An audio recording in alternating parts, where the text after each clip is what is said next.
Hello everyone, my name is Riddhi.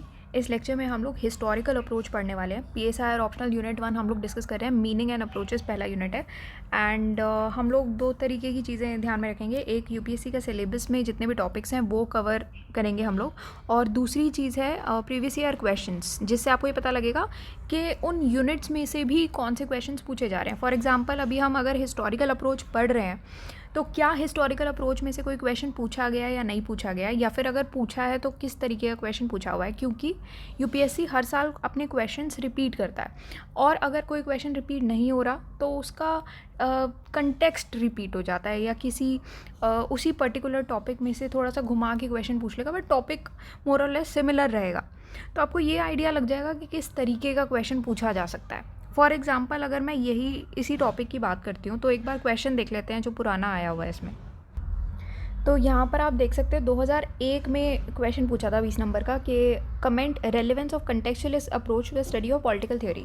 तो आपको ये समझ में आ गया, हिस्टोरिकल अप्रोच डायरेक्ट तो यूपीएससी ने नहीं ही पूछा है, बट उसमें दो तरीके की अप्रोच आती है हिस्टोरिकल में। एक टेक्सचुअल अप्रोच आती है और एक कंटेक्चुअल अप्रोच आती है। तो अभी हम लोग दोनों ही पढ़ने वाले हैं। पहले तो हिस्टोरिकल अप्रोच का थोड़ा सा इंट्रोडक्शन देंगे, और फिर हम दोनों अप्रोचेस पढ़ेंगे, टेक्सचुअल क्या होती है, कंटेक्चुअल क्या होती है। सो दैट अगर जैसे 2001 में कंटेक्चुअल पूछा है तो इस बार अगर टेक्सचुअल पूछ लिया तो वो भी आपको पता होना चाहिए। ठीक है, तो ये ध्यान में रख के हम लोग पढ़ेंगे, और इन्हीं बेसिस पे हम लोग अपना प्रिपरेशन करेंगे। कुछ टॉपिक्स क्योंकि ऐसे होते हैं जो हमें नहीं पता होता कि ये कैसे आएंगे, तो उसके लिए हम लोग बुक्स रेफ़र करते हैं। तो जितने भी नोट्स बनाए गए हैं वो सारे ऑथेंटिक बुक्स को रेफ़र करके ही बनाए गए हैं। अब हिस्टोरिकल अप्रोच को पहले मैं आपको एक सिंपल मीनिंग में समझा देती हूँ, सिंपल वर्ड्स में समझा देती हूँ, सो दैट आपको आगे का जितना भी ये लिखा हुआ है, जो भी टॉपिक्स हैं वो समझ में आ जाएगा, थ्योरी पार्ट। तो historical approach all in all होती क्या है, जैसे कि कुछ थ्योरीज़ हैं, उन्होंने पॉलिटिकल अप्रोच किस तरीके से डेवलप की है, कैसे डेवलप की होगी, आप खुद सोचो। कुछ तो हिस्टोरिकल फैक्टर्स रहे होंगे, पुराने लोगों ने भी, पुराने थिंकर्स ने भी कुछ कुछ चीज़ें लिखी ही हैं। जैसे प्लेटो से स्टार्ट करते हैं, हम आगे बढ़ते जाते हैं, जितने भी थिंकर्स आए हैं कुछ ना कुछ सभी थिंकर्स ने अपने व्यूज़ दिए हैं। तो कोई तो ऐसे रीजंस रहे होंगे, कुछ तो ऐसा हुआ होगा जिस पे लोगों ने लिखा है ना, कुछ थिंकर्स, पॉलिटिकल थिंकर्स ने लिखा है। तो यहाँ पर क्या है, ये पॉलिटिकल अप्रोच जो होती है, हिस्टोरिकल अप्रोच, ये फोकस करती है कुछ हिस्टोरिकल फैक्टर्स पर। ऐसे फैक्टर्स जैसे कि एज, प्लेस, सिचुएशन क्या रही थी उस टाइम की, इन फैक्टर्स पर फोकस करती है, जिसमें ये चीज़ें, ये फैक्टर जो है इवॉल्व की हैं, ये सारी चीज़ों को कंसिडरेशन में लिया जाता है। तो ये approach all in all history से रिलेटेड है। क्यों? क्योंकि यहाँ पर अलग अलग टाइप्स की हिस्ट्री पढ़ी जाती है, कि हर एक जो भी पॉलिटिकल रियलिटी पुराने टाइम से चलती आ रही है, कोई भी सिचुएशन को अगर आपको एनालाइज करना है तो आप हिस्ट्री में जाके एक बार देखते हो कि क्या ये सिचुएशन पहले भी हो चुकी है, क्या ये सिचुएशन पहले भी उतनी ही रेलेवेंट थी, और पहले की इस सिचुएशन को कैसे सॉल्व किया गया था इस प्रॉब्लम को। तो क्या आज की डेट में भी यही सेम प्रॉब्लम सिंस आ गई है हमारे सामने, तो ये सेम प्रॉब्लम का यही सेम सॉल्यूशन हो सकता है, तो ऐसे ही सॉल्व किया जा सकता है। तो ये इसी वजह से ये हिस्टोरिकल अप्रोच जो है वो काफ़ी काम की अप्रोच रहती है।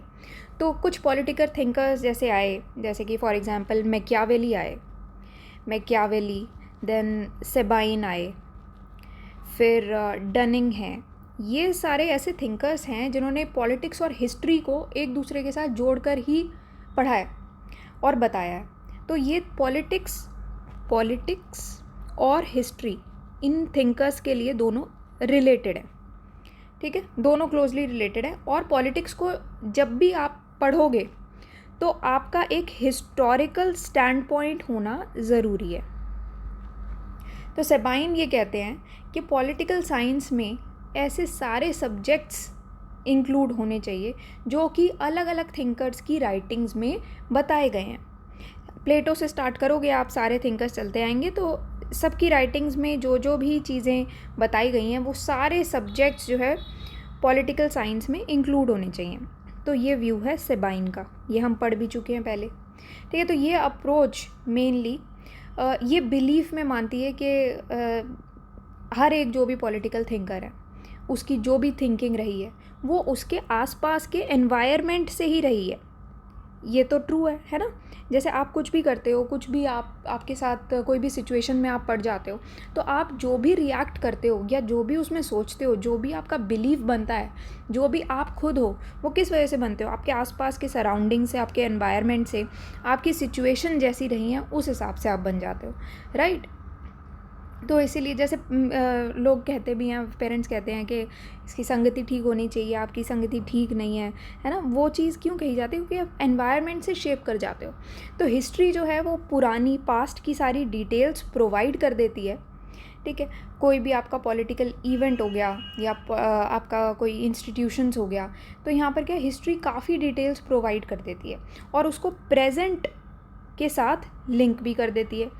पास्ट इवेंट्स को आप प्रेजेंट इवेंट्स के साथ लिंक कर दोगे तो आप एनालिटिकल पावर आपकी बेटर हो जाएगी।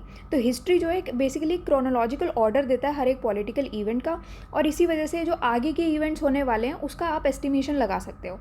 इसीलिए जब तक आप पॉलिटिकल इवेंट्स और जो भी पुराने इंस्टीट्यूशंस, पॉलिटिकल इंस्टीट्यूशंस रहे या फिर पुराना पॉलिटिकल एनवायरनमेंट रहा है, जब तक आप वो नहीं पढ़ोगे तब तक आपके लिए प्रेजेंट पॉलिटिकल इवेंट्स का एनालिसिस करना बहुत डिफ़िकल्ट हो जाएगा। जबकि कुछ ऐसे क्रिटिक्स भी होंगे हिस्टोरिकल अप्रोच के, है ना, क्योंकि हर एक अप्रोच में आपको क्रिटिक्स ज़रूर मिलेंगे। तो कुछ क्रिटिक्स ऐसे भी हैं जिन्होंने कहा था कि ये पॉसिबल नहीं है कि आप पास्ट में जो भी हुआ है वो आइडिया का अंडरस्टैंड करो और फिर वही सेम चीज़ आप आज के टाइम के जो कंटेम्प्रेरी आइडियाज़ हैं, कंसेप्ट्स हैं, उसमें अप्लाई कर दो। क्योंकि पुराने टाइम में क्या था, सिचुएशन डिफरेंट हो गई, बट कंटेम्प्रेरी टाइम्स में अब सिचुएशन अलग हो जाएगी। तो ये पॉसिबल नहीं होता कि पुरानी चीज़ों को आप नई चीज़ों में एकदम से ले आओगे और आपको लगेगा कि ठीक हो जाएगा, है ना, सेम सिचुएशन बैठ जाएगी। तो दोनों पॉइंट ऑफ व्यूज़ हैं अपने अपने। फिर आगे हिस्टोरिकल अप्रोच आगे चल के दो तरीके की अप्रोचेस में आ जाती है, डिवाइड होती है। एक होती है टेक्सचुअल अप्रोच, दूसरी होती है कंटेक्सचुअल अप्रोच। अब आपको नाम से थोड़ा सा आइडिया लग रहा होगा कि टेक्सचुअल क्या है और कंटेक्सचुअल क्या है। तो टेक्सचुअल अप्रोच है जो सिर्फ टेक्स्ट पर फोकस करती है, उसको कोई लेना देना नहीं है कि कोई भी थिंकर का उस टाइम सिचुएशन क्या रही होगी, इंटेंशन क्या होगा, उसकी फीलिंग क्या होगी। तो विदाउट स्टडिंग एनीथिंग वो सिर्फ टेक्स्ट पर फोकस करते हैं कि पॉलिटिक्स में क्या हुआ था। जबकि कंटेक्सचुअल अप्रोच जो है वो सिर्फ टेक्स्ट पर फोकस नहीं करते हैं। वो कहते हैं कि टेक्सचुअलिस्ट जो हैं वो गलत तरीके से देख रहे हैं चीज़ों को, वो क्या है, इंटेंशन वगैरह देख ही नहीं रहे हैं पॉलिटिकल थिंकर की, तो वो इंटेंशन देखनी ज़रूरी होती है। तो यहाँ पर कंटेक्स्ट के बारे में बात की गई है कंटेक्सचुअल अप्रोच में, कि आप एक चीज़ का कंटेक्स्ट पढ़ना चाहिए हमें। तो अब आगे चल के हम इन्हीं लाइंस पर ही पढ़ने वाले हैं। अब देखते हैं हम लोगों का थियोरेटिकल पार्ट में यहाँ पर क्या लिखा है। तो historical approach basically past events को एग्जामिन करती है, जितने भी एविडेंसेस अवेलेबल रहते हैं, जैसे मेमोइर्स हैं, बायोग्राफीज़ हैं, जर्नलिस्टिक अकाउंट्स हैं, और उसी के बेसिस पर कुछ कंक्लूजन्स, टेंटेटिव कंक्लूजन्स निकाले जाते हैं कि आज की जो पॉलिटिक्स चलती आ रही है उसमें हम ये सब एस्पेक्ट्स को कैसे पढ़ सकते हैं, कैसे ठीक कर सकते हैं प्रॉब्लम्स को। तो यहाँ पर जितने भी पॉलिटिकल ऑर्गेनाइजेशन है उनके ओरिजिन डेवलपमेंट को एग्जामिन किया जाता है, पॉलिटिकल मूवमेंट्स के ओरिजिन डेवलपमेंट को एग्जामिन किया जाता है। तो यहाँ पर क्या पॉलिटिक्स को भी कंटेक्चुअलाइज किया गया है। अब ये डिस्क्रिप्टिव मेथडोलॉजी पर चलती है हिस्टोरिकल अप्रोच। बहुत सारे प्रोपेगेटर्स हैं हिस्टोरिकल अप्रोच के, जैसे आइवर जेनिंग्स हैं, रॉबर्ट मैकेंजी हैं, जेबी मैकिन्टॉश हैं, Robert Palmer and Barrington Moore. तो ये सारे प्रोपेगेटर्स हैं।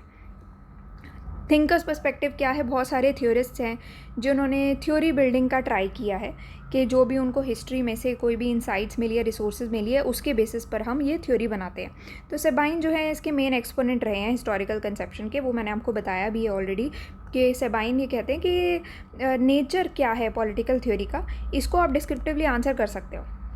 कैसे कि कैसे एक थ्योरी ने पुराने जो हिस्टोरिकल इवेंट्स रहे हैं या स्पेसिफिक सिचुएशन रही है उसमें कैसा रिस्पॉन्ड किया था, उसके बेसिस पर आप ये कंक्लूजन निकाल सकते हो। पॉलिटिकल थ्योरी है वो सिचुएशन डिपेंडेंट बन जाती है, जिसमें हर एक हिस्टोरिकल सिचुएशन एक प्रॉब्लम लेकर आती है और इस हिस्टोरिकल सिचुएशन का आंसर पहले कैसे दिया गया था उसके बेसिस पे हम सॉल्यूशंस डिवाइस कर सकते हैं, ठीक है। तो ये कंसेप्शन जो है पॉलिटिकल थ्योरी का, ये ट्रेडिशनल वे में ज़्यादा जाता है, तो ट्रेडिशनल अप्रोच में ज़्यादा फिट बैठता है। तो कोबान जो है वो ये बिलीव करते हैं कि जो ट्रेडिशनल मोड है जिसमें एक सेंस ऑफ हिस्ट्री इंस्टिल्ड है, यही एक सही तरीका है अगर आपको पॉलिटिकल थ्योरी की प्रॉब्लम्स को रिजॉल्व करना है।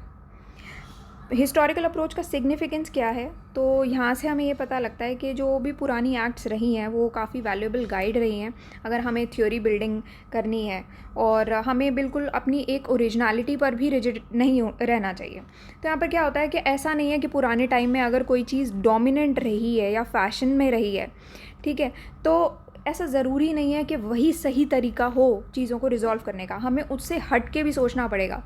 ठीक है, सिर्फ जो भी पुराने सोर्सेज हमारे पास पड़े हैं सिर्फ उस पर रिलाई नहीं कर सकते, हमें उससे हट के भी सोचना पड़ेगा।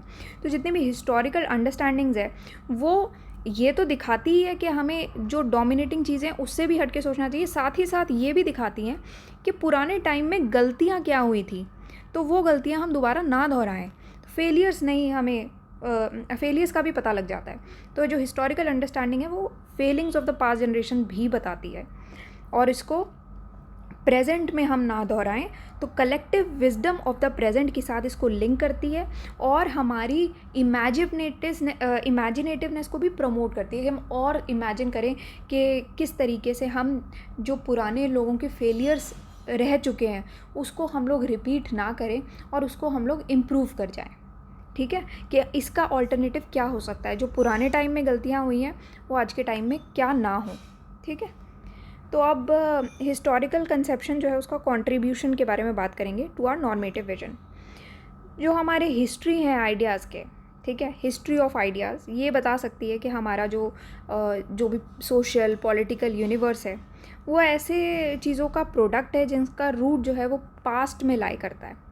ठीक है, बट इसी के साथ साथ हम ये भी देखते हैं कि इन वैल्यूज़ को भी हम इंटेरोगेट कर सकते हैं, क्रिटिकली असेस कर सकते हैं इनकी यूटिलिटी को। बट किसी भी कंसेप्शन में, नॉट जस्ट दिस बट किसी भी कंसेप्शन में अंधाधुंध विश्वास करना ये तो गलत चीज़ है। ठीक है, तो यहाँ पर इसी बारे में बात की गई है। अब यहाँ पर यही बात की गई है कि जो पॉलिटिकल थ्योरी का ये पूरा प्रोजेक्ट है, स्पेसिफिक सिचुएशन के लिए अलग अलग आपको तरीके के रेजोल्यूशंस लाने पड़ेंगे। तो ऐसा नहीं है, तो जैसी सिचुएशंस आती हैं हर एक सिचुएशन के साथ नए चैलेंजेस आते हैं। तो ये जो पुराने टाइम के रेजोल्यूशंस हैं वो पुराने हो चुके हैं, और हो सकता है कि प्रेजेंट सिचुएशन को सॉल्व करने के लिए पुराने रेजोल्यूशंस अब हिंड्रेंस बन जाएँ। तो इसी वजह से टाइम के साथ साथ चीज़ें चेंज हो जाती हैं, तो पुराने रेजोल्यूशंस का हो सकता है कि आज के टाइम में वो रेलेवेंस ना रह जाए। तो यूटिलिटी जो है इस अप्रोच की पॉलिटिकल थ्योरी में एक लेवल के बियॉन्ड थोड़ी सी डाउटफुल है कि कितना ये अप्रोच यूटिलाइज हम कर सकते हैं, क्योंकि आउटमॉडेड आइडियाज़ हो जाते हैं आउटमॉडेड एजेस के साथ। ठीक है, तो सिंपल, जैसे जैसे टाइम बढ़ता जाता है आइडियाज़ भी थोड़े से आउटडेटेड होते जाते हैं, राइट। तो अगर आप यही सेम चीज़ कंटेक्स्ट पे बात करते हो तो इसी सेम कंटेक्स्ट में आपका क्रिटिसिज्म भी चलता आता है। क्रिटिसिज्म यही है कि अप्रोच को इसी बेसिस पे क्रिटिसाइज़ किया गया है। पहला तो यही है कि अप्रोच थोड़ी सी बायस्ड है, सब्जेक्टिव है, और कभी कभी कंफ्यूज भी कर देती है।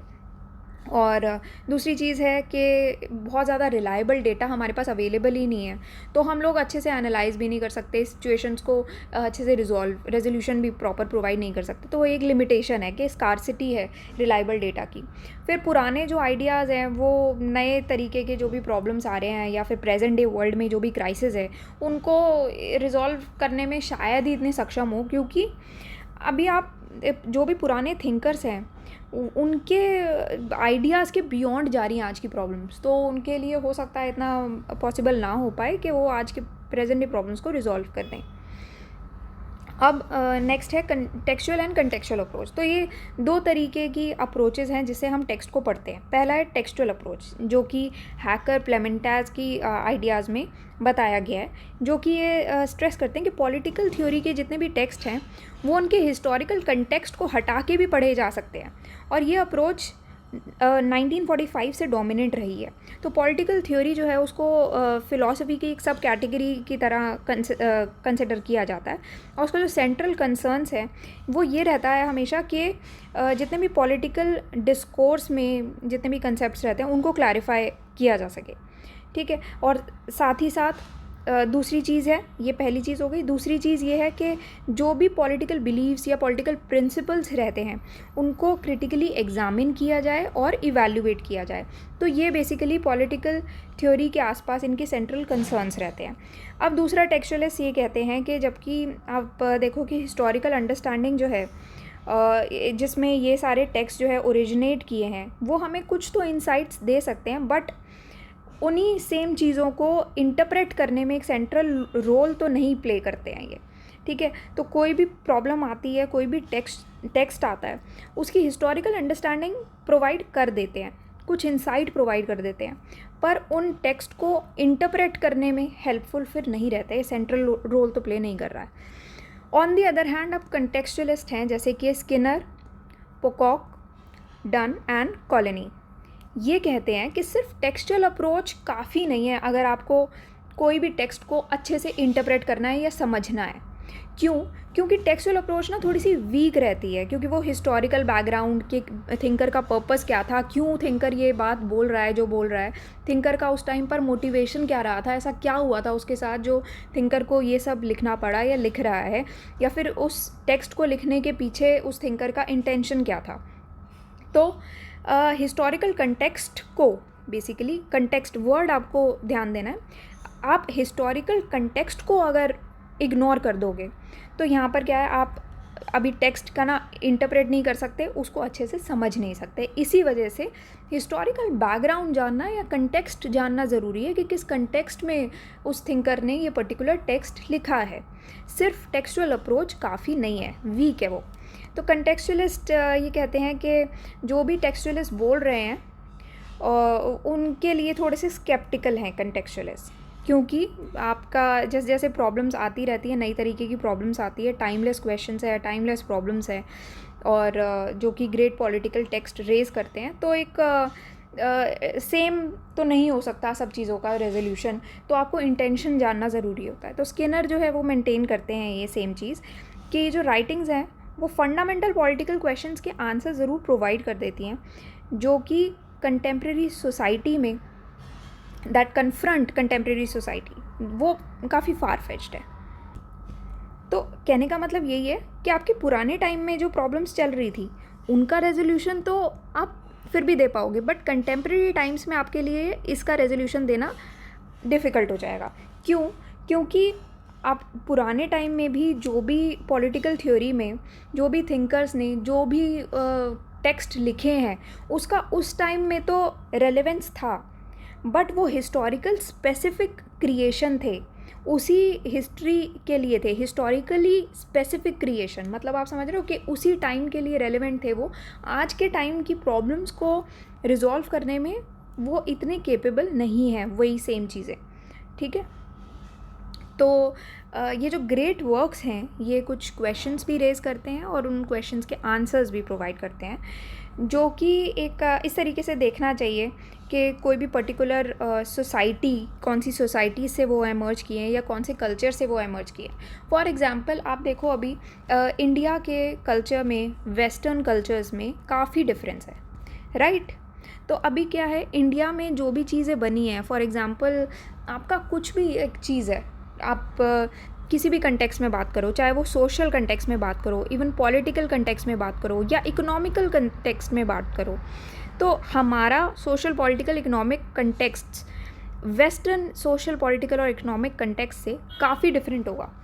तो हमें क्या है, अब वेस्टर्न में जो भी इनका प्रॉब्लम्स का सॉल्यूशंस होंगे वो हमारी प्रॉब्लम को सॉल्व नहीं कर पाएंगे। क्यों?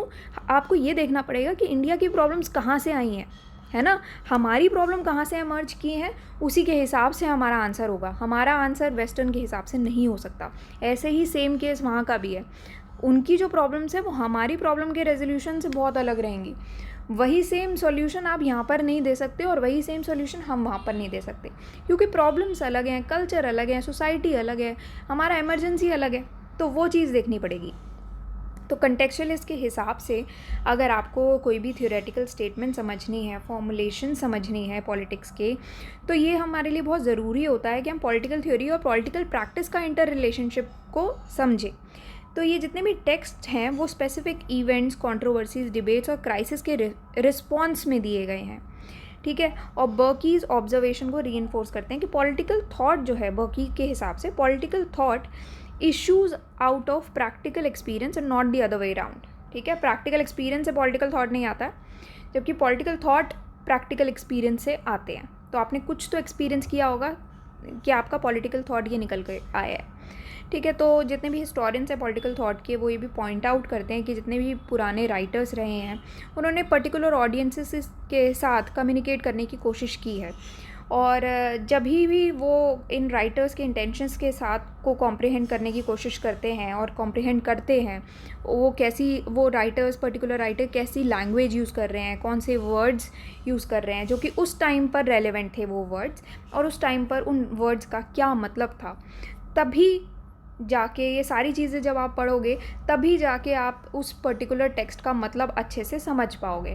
तो अगर आप सिर्फ वो टेक्स्ट रीड कर दोगे, कोई टाइम का रेफरेंस ही नहीं है, ना आपको पता क्या सोशल, इकोनॉमिक, कल्चरल मिलियू चलता आ रहा है, तो ये जो है ये थोड़ा सा बिब्लिकल सेंस में चला जाएगा टेक्स्ट, कि उसका जो मीनिंग है, सो आप वर्ड बाय वर्ड पढ़ रहे हो उसको, आपको समझ ही नहीं आ रहा कि उसका मतलब रियल मीनिंग है क्या, उसका इंटेंशन क्या है, कंटेक्स्ट क्या है। ठीक है, तो वो चीज़ यहाँ पर बताई गई है। अब टेक्स्ट को अगर इंटरप्रेट करना है, उसका टाइम पीरियड को सबसे पहले आपको कंसिडरेशन में लेना पड़ेगा, ताकि आपको ये पता लग जाएगा कि एक वर्ड उस टाइम पर उसका क्या रेलेवेंस था, कैसे डिफ़ाइन किया गया था। अलग अलग डिफरेंट मीनिंग्स होते हैं, और राइटर के उस टाइम पर उस राइटर का क्या इंटेंट था, तो वो अलग अलग मीनिंग्स रिवील करते हैं, और इमीडिएट आपकी जो सोशल पॉलिटिकल प्रॉब्लम है उससे आप रिलेट भी कर सकते हो उस सिचुएशन को, हो सकता है। तो दूसरी चीज़ है आपका एम क्या था उस टेक्स्ट को लिखने का, या फिर आपका पर्पस क्या था, क्यों लिखा आपने इस टेक्स्ट को, तो कैसे उस ऑथर ने प्रॉब्लम्स को टैकल किया, और अपने साथ में जो भी उस ऑथर के कंटेम्प्रेरीज चल रहे थे उसकी प्रॉब्लम को कैसे टैकल किया है, तभी आप फाइनली उस टेक्स्ट का मीनिंग समझ सकते हो अच्छे से।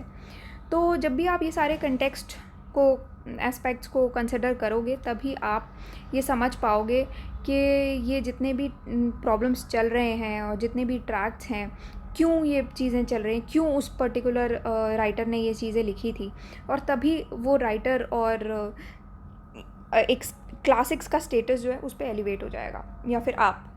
तो यहाँ पर ये देखा जाता है कि कैसे आप अलग अलग आइडियाज़ हैं, प्लूरलिटी ऑफ आइडियाज़ को अप्रिशिएट आप कर पाओगे जो कि एक पर्टिकुलर टाइम फ्रेम में एग्जिस्ट किए थे। क्योंकि हो सकता है कि अभी पुराने टाइम में कुछ ऐसी बात हुई हो जो कि उस टाइम के लिए बहुत बड़ी चीज़ हो, बट आज के टाइम पे इतनी रेलेवेंस ना रखती हो, आज के टाइम पे आपको लगे कि कैसी छोटी सी बात है, बट उस टाइम पे सिंस वो कितना बड़ा रेलेवेंस रखती होगी, तो ये आप जब टाइम फ्रेम समझोगे ना कि वो वहाँ पर उस टाइम पर प्लूरलिटी ऑफ आइडियाज़ क्या थे, तभी आप उसको अप्रिशिएट कर पाओगे। फॉर एग्जांपल, रूसो ने अटेम्प्ट किया था कि गवर्नमेंट, डेमोक्रेसी, स्टेट सॉवरेनिटी को डिस्टिंग्विश करने का। तो इसी के बारे में अगर हम बात करें, तो ये जो वर्ड है सॉवरेनिटी, वो लोगों की पावर को डिस्क्राइब करता था। लोग जो है वो लॉ मेकर्स की तरह एक्ट करते थे और अपने रिप्रेजेंटेटिव के थ्रू नहीं चलते थे। तो ना ही सॉवरेनिटी एक कैरेक्टरिस्टिक था स्टेट का, और जबकि एक डिफ़र करता था गवर्नमेंट से सॉवरेनिटी, जो कि एडमिनिस्टर भी करती थी और लॉ को भी एनफोर्स करती थी, बट लॉ बना नहीं सकती थी। तो सॉवरेनिटी का मतलब था कि लोग डायरेक्टली अपनी पावर को एक्सरसाइज कर सकते हैं। अब रूसो के बहुत अलग अलग कॉन्ट्रीब्यूशंस रहे हैं, जिसकी वजह से उनको एक जीनियस माना गया है। तो ये कैटलिन के भी ओपिनियन रहा था ये सेम। ठीक है, तो यहाँ पर एक सॉवरेनिटी का एग्जाम्पल के तौर पे दिया हुआ है। तो हमारे लिए ये बहुत ज़रूरी हो जाता है, देखो, कि हम लोग ये आइडियाज़ को समझें, उस टाइम की रेलेवेंस को समझें। यही सेम है, टेक्सचुअल और कंटेक्चुअल का डिफरेंस यही है। टेक्सचुअल है सिर्फ टेक्स्ट रीड करोगे आप, आपको इंटेंट नहीं समझ में आ रहा है, आपको सोशल, कल्चरल, पॉलिटिकल पर्सपेक्टिव नहीं समझ में आ रहा है थिंकर ने क्यों लिखा। हो सकता है उस टाइम पर वो वर्ड का मतलब अलग हो, आज के टाइम पे आप दूसरा वर्ड समझ रहे हो, है ना। तो वो हमारे लिए ये डिफरेंस रहता है कि आप कंटेक्चुअल में कंटेक्स्ट के ऊपर फोकस करते हो, टेक्सचुअल में आप सिर्फ टेक्स्ट रीड करते रहते हो। ठीक है, यहाँ पर ये बात की गई है। तो इस लेक्चर में हम इतना ही पढ़ेंगे। बाकी डिटेल्स के लिए आप synopsisias.in वेबसाइट पर जा सकते हो कोर्स की डिटेल्स के लिए। So this is a website synopsisias.in। यहाँ पर आप ऑप्शनल कोर्सेज़ में जाओगे तो PSIR ऑप्शनल का कोर्स आपको मिल जाएगा। तो जितनी भी डिटेल्स आपको चाहिए रिगार्डिंग आर कोर्स, वो यहाँ पर आपको मिल जाएगी। अच्छा, तो यहाँ पर अलग अलग ऑप्शंस आपको दिख रहे होंगे। तो फ्री मटेरियल्स में जब आप जाओगे ना, तो यहाँ पर आपको एक PDF मिलेगी, इसको आप डाउनलोड कर देना। ये इसमें ना सारे प्रीवियस ईयर क्वेश्चंस हैं और हम लोगों ने ना अच्छे से उसको रीअरेंज किया है। ये आपको और कहीं इतना बेटर रीअरेंज नहीं मिलेगा, तो ये आप ज़रूर डाउनलोड कर लेना, क्योंकि जो लोग खुद भी प्रिपेयर कर रहे हैं उनके लिए भी ये बहुत हेल्पफुल है। आपको वेटेज समझ में आ जाएगा, क्वेश्चन समझ में आ जाएंगे किस टाइप के आ रहे हैं, एंड क्वेश्चंस हर साल कैसे रिपीट हो रहे हैं वो भी समझ में आ जाएगा। इवन इंटरनेशनल रिलेशंस में भी क्वेश्चंस रिपीट हो रहे हैं। तो आपको बस ये क्वेश्चंस पर ध्यान देना है, जो लिखा है प्रीवियस ईयर क्वेश्चन उसको आंसर करना है आपको। रिपीट हो रहे हैं क्वेश्चंस तो पढ़ के जाओ, रट के जाओ, समझो उसको, बार बार लिख लिख के प्रैक्टिस करो, याद करो क्वेश्चंस को, क्योंकि एनीवे क्वेश्चंस उन्हीं चीज़ों पर पूछे जाने वाले हैं जो ऑलरेडी पूछे गए हैं। कुछ नया नहीं आने वाला है, कुछ पैटर्न भी चेंज नहीं हो रहा है। ऑलराइट, बस थोड़ा सा जो भी न्यूज़ चल रही है इंटरनेशनल रिलेशन की उससे टच में रहना है। ऑल्दो हम लोग इंक्लूड करेंगे सारी चीज़ें, बट स्टिल आपको इंटरनेशनल रिलेशंस की कुछ कुछ न्यूज़ से टच में रहना पड़ेगा। ठीक है, so that's all for today and thank you for watching the lecture.